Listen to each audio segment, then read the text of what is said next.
To start using the DS-5 debugger, use the Windows Start menu and open Eclipse for DS-5. Once you've done this, a dialog box will appear prompting you to define your workspace. I'm just going to go ahead and use the default DS-5 workspace. After a few seconds loading, you'll be brought to the DS-5 welcome screen where there's a lot of good resources for those new to DS-5 or even more experienced users, but for now let's just skip to the workbench. Now, first thing we want to do is switch the DS-5 debug perspective. Now, we'll need some code to play with, so let's import all of the examples from the installation directory into Eclipse. And the fastest way to do this is to open one of the ARM cheat sheets, this one right here.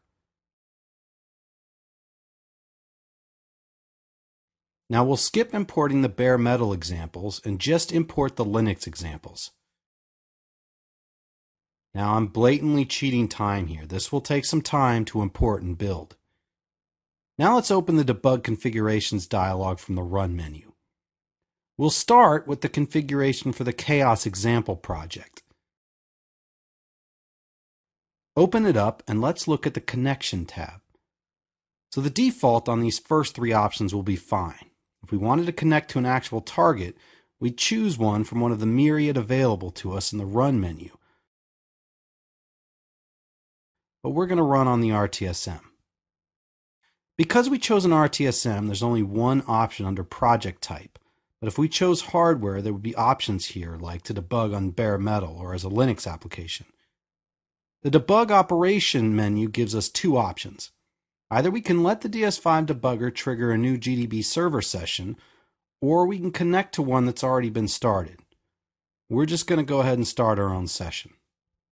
The reason the file will already be on our target is the model supports the virtual file system. This variable in the host mount point field means everything in our workspace will appear on the target in the writable directory, and that's defined here. Now let's move over to the Files tab. Here we want to define the code to run the model. We know it's in the writable directory because we saw that in the last step. We also want to let the debugger know where the code lives on the host, so we click here, look through the file system, select it, and then we'll move on to the Debugger tab. The Debugger tab is where you define what you want the debugger to do when you connect. Use this if you just want to be connected to the target and trigger the image yourself. And these if you want to trigger the launch of the image defined in the Files tab. By default, it's set to stop at main, and that's fine. Let's hit Debug and launch the RTSM. Now we'll see the model pop up and start the process of launching the OS. This will take a little bit depending on the speed of the machine.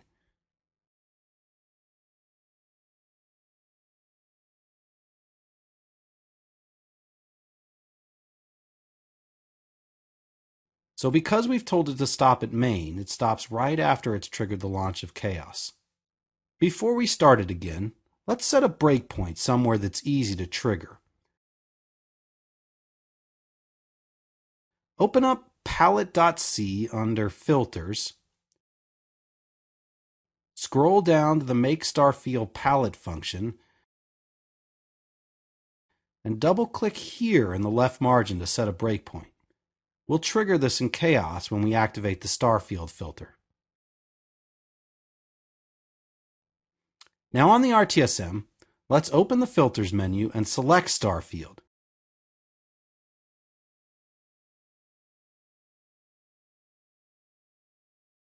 And as you'd expect, it's frozen. We've hit our breakpoint.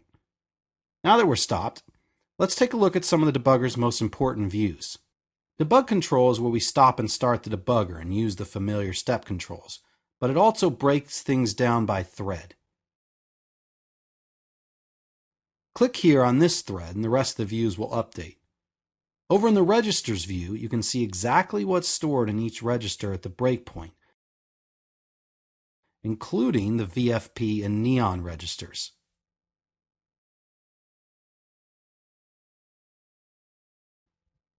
The Modules view shows us all of the shared libraries used by Chaos and provides a convenient way to add symbols for each of these libraries. Well, that's it. We've started a debug configuration, planted a breakpoint, and took a surface-level peek at some of the tools that DS-5 adds to your bug-finding arsenal. And all in about 5 minutes.